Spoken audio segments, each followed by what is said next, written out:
UFC Vegas 109 full card predictions. We absolutely smashed UFC Vegas 108. We plan on doing it again, so let's get right into it. Starting with the main event, Deiveson taking on Hernandez. Hernandez is a nasty fighter, man. He's on a 7-fight win streak with 5 finishes in those 7 fights. As for Deiveson, he's on a 3-fight win streak, just 1 finish in there. Guys, if I'm being completely honest with this fight, I have just not been impressed with Deiveson since like 2022.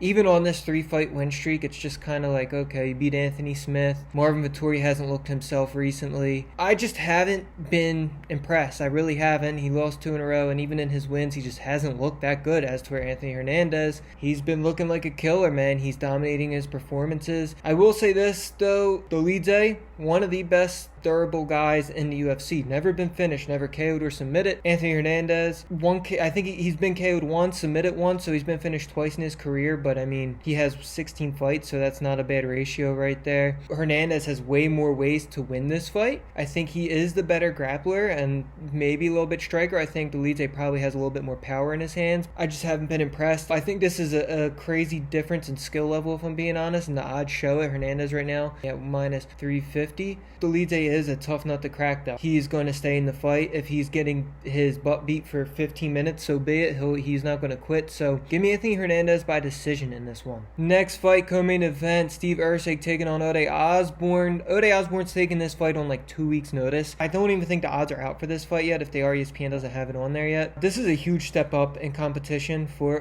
I think Osborne's in over his head taking this fight. I mean, he kind of probably had to. He's probably on the verge of getting cut. I mean, Ursg's no slouch, don't get me wrong, but he definitely has his lows. He's in a low point right now in his career. He's 0 for his last 3 right now. He lost to Pantoja, Kai Kara-France, and Brandon Moreno. I mean, that competition level, I mean, he's versing the best of the best. So, I mean, the UFC is going to take that 3-fight losing streak with a grain of salt, but I completely expect him to get back in the win column with this fight. He's already been KO'd 2 times in his career. He got submitted 4 times. Ursg actually has decent jiu-jitsu, some submissions in his game. I think Ursg easily finishes this fight. Give me Ursg by KO or submission in this one. Next fight, Lando taking on Angela Hill. Guys, there's a 17 years age difference in this fight. I never really seen that before. That might be the largest age difference in a fight in an extremely long time. That might be the biggest of all time. But either way, let's get into the fight. So Angela Hill, one thing about her, she's always in close fights. She, I think, might have the most split decisions in the UFC, whether it was a win or a loss. I think the safest play is for an Angela Hill fight to go to distance, but that's probably minus a lot of money, so we're not going to touch that. I think the key to victory here, Lando, she mixes it up pretty well. She has a 60%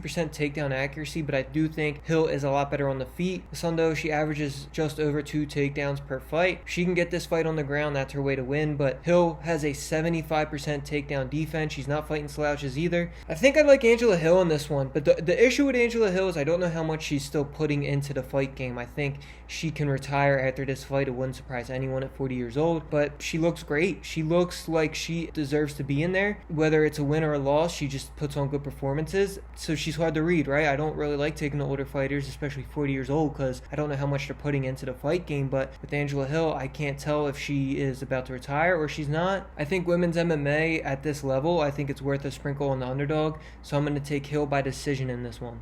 Next fight, one of the fights I'm most excited for on this card, Andre Touchy-Fili taking on Crod. Guys, Philly, if you don't know, he's win-lose for since he's joined the UFC almost. Crod 5-3 in the UFC, but he just has 1 finish. They both mix it up extremely well, but they both have great takedown defenses. Philly has a 70% takedown defense. Crod has a 69% takedown defense.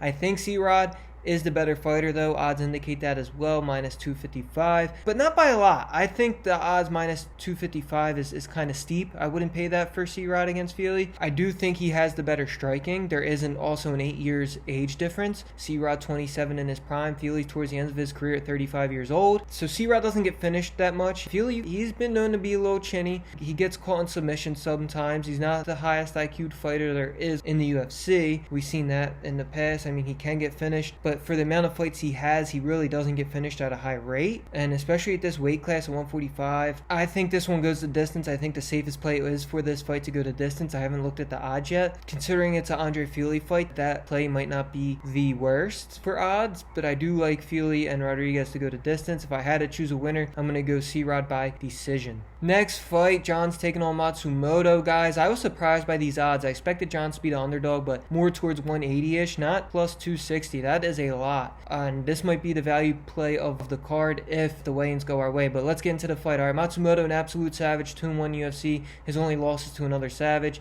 John, 6-3 in the UFC. Matsumoto only has a 47% takedown accuracy, and John's has an 81% takedown defense. So this fight will most likely stay on the feet. John's only gets hit 2.6 strikes absorbed per minute. That is extremely low. He has a 44% strike accuracy and a 67% striking defense. That's actually extremely good. The only thing with Johns and what goes against him is his cardio. His cardio is not the best. It's not even close to average in my opinion. He's shown that he's gassed out. So, I mean, that third round, you might as well just give him the L now. Rounds 1 and 2, he seems to do fine, though. Hopefully that's something he works on, man, because I really do think Miles Johns is a complete fighter. But Matsumoto, man, he's a savage. He has way more output. So Miles Johns, he likes to pick his shot.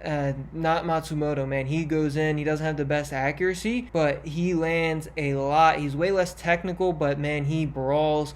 And it shows in his fights. He's 16-1. He's just a tough guy, man.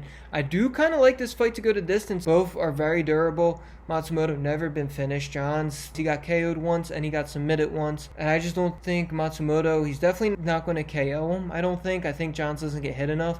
If anything, if he can get a takedown, I can see a submission. I think the safest play in this fight, as well as a lot of the other ones we've been talking about, is this fight to go to distance. I think that's going to be extremely hard, though. Just give me Miles John to win this one, man. Either way, you're getting plus 260. Why pick a method? Give me Miles John money line in this one. Next fight, Duncan taking on Anders. There's an 8-year age difference in this fight. Duncan only 30 years old, Anders 38, so he's towards the end of his career. But I'm just going to be straight up. I don't like Duncan, man. I think he is extremely overrated. Minus 650. I don't see it. I get why people like him. He's flashy and all that. He only looks good versus cans. And Anders, he's not the best. Nowhere close to the best. Probably a little bit less than average, but he's not a can. And I think that 425 is worth a sprinkle. Now, I might just be biased. I do like this fight to go to distance. Duncan, I don't think has ever been finished. Anders has only been finished, I think, once in his career. He'd been KO'd once, and then he also been submitted as well. So, I mean, but he's just a tough, gritty guy from Alabama. I'd like this fight to go to distance. The safest play is probably, biased aside, is probably Duncan by decision, but I'm not picking Duncan. I think Eric Anders worth a sprinkle on plus 425 is easily worth it. Nothing crazy, just a little sprinkle to win you a unit. But I do like this fight to go to distance as well. Give me Eric Anders by decision in this one. Next fight, Julius Walker taking on Raphael. 8 years age difference. Walker, 26 years old. Raphael, 34. Raphael's 0-2 in UFC. He's been knocked out twice. I don't think this is going to go his way either. The odds are crazy in this one. Walker's minus like 700 right now. I'm not going to spend too much time on this one.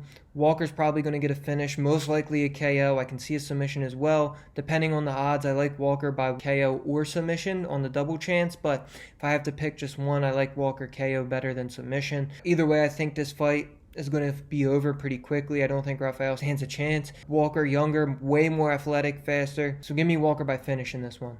Next fight, Smith taking on Kazama. Another fight that's minus like 800. They did some contest in, I think it was Japan or somewhere over there, and he was the runner-up against Nakamura. Nakamura knocked him out, but then he got a fight versus Garrett Armfield. Armfield knocked him out. He's coming off a submission win, though. Putting in that was just not UFC level whatsoever. I think Elijah Smith is extremely good. He's 8-1. He's 0-1 in the UFC. Kazama's path to victory in this one, I don't think he wants to stand with Smith. I think he probably wants to get it to the ground, but he only has a 12% takedown accuracy. Smith has a 66% takedown defense. This is a recipe for disaster against Kazama. Kazama's probably going to get KO'd and cut.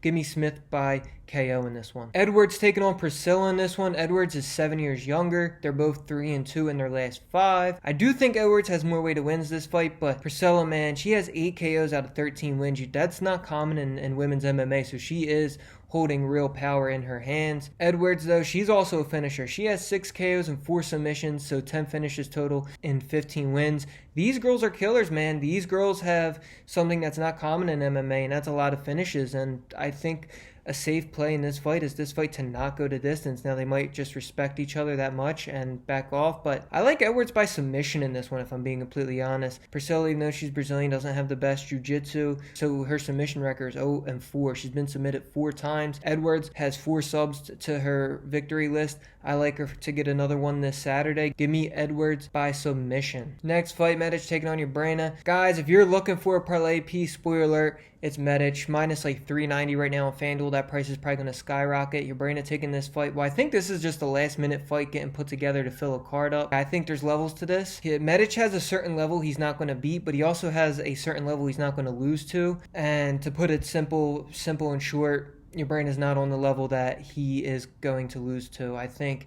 your Brana, he's 1-2 in UFC, but even on the tough semifinals, which I don't think that counts as a UFC fight, but he got KO'd by Trayshawn Gore, and that he's coming off another KO loss in his last fight. I like Medic to win this one by KO. I think that's very playable, but if you're looking for like a little 2-man parlay, maybe 3, I think Medic is the first name you're adding to that parlay. Next fight, Fernandez taking on Sterlingo. Guys, these last few fights, these odds stink. Fernandez sitting at minus 450 right now. I think her and Medic is a great parlay. You're probably going to have to pay a little bit of money still, so you might want to add someone, but Sterlingo's not that good. Her only wins in the UFC is Jessica Clark, who was only in the UFC because of her looks, let's be honest here, and then Molly McCann, who lasted as long as she did in the UFC only because of Patty Pimblett. Fernandez is an actual UFC talent. I don't think Sterlingo is. I'm going to take Fernandez by KO in this one. That does it for this YouTube podcast. Whatever you're listening on, I appreciate you tuning in. Let's continue to stay high in UFC, man. Been absolutely dominating UFC. I appreciate all the new followers and all that. Subscribe, like it, tell your degenerate uncle about it. Let's go.